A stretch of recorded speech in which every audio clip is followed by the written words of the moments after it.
Kalyan save అయిపోయిన తర్వాత తనుజ ఒక మాట చెప్తా అన్నాడు కదా, తనుజ కూడా సేవ్ అయిపోయింది.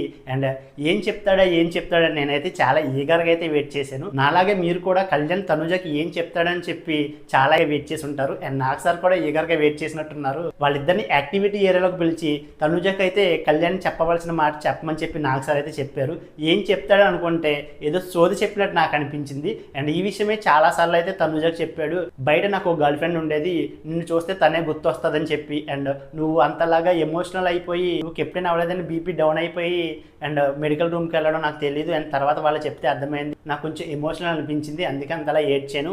అండ్ నేను ఒకవేళ సేవ్ అయితే నీకు ఇమానుయల్కి సారీ చెప్దామని చెప్పి అనుకున్నాను, ఇదే చెప్తానని చెప్పి అయితే యాక్టివిటీలో తనుజాకి అయితే చెప్పారు. నాకైతే ఇదంతా ఆల్రెడీ చెప్పిందా కదా, ఎందుకు మళ్ళీ దీనికోసం అంతలాగా ఎక్స్పెక్టేషన్ పెంచాలనిపించింది. అండ్ నాకు సార్ కూడా ఏమైనా చెప్పాలనుకుంటే చెప్పు అంటే, అండ్ చెప్పేసాను సార్, ఇప్పుడైతే చెప్పేశాను, తర్వాత ఏదైనా ఫ్లోలో వస్తే అప్పుడు చూద్దామంటే తనుజ అయితే ఇది ఆల్రెడీ నాకు చెప్పేశారు సార్, ఇంకా చెప్పాలనుకున్నా సరే నాకేం చెప్పొద్దు అని చెప్పి తనుజ అయితే చాలా క్లియర్గా ఉందబ్బా వీళ్ళిద్దరి మధ్య ఉన్న రిలేషన్షిప్లో. కొంచెం కళ్యాణ్ తనుజ మీద ఎక్కువ ఎక్స్పెక్టేషన్స్ పెంచుకుని ఇంట్రెస్ట్ చూపిస్తున్నాడేమనిపించింది. అండ్ ఏదో చెప్తాడనుకుంటే ఈ సోదంతా చెప్పడం అయితే నాకైతే అస్సలు నచ్చలేదు. ఈ విషయం కోసం ఆ రోజు నైట్ తనుజతో అంతలాగా ఎమోషనల్ అయిపోయి మాట్లాడడం, తన నిద్రపోయిన తర్వాత తన చేతులు పట్టుకుని అంత ఫీల్ అయిపోవడం చూసి నాకు వీరిద్దరి మధ్య ఉన్న బాండింగ్ అయితే చాలా క్యూట్ అనిపిస్తుంది చూడడానికి.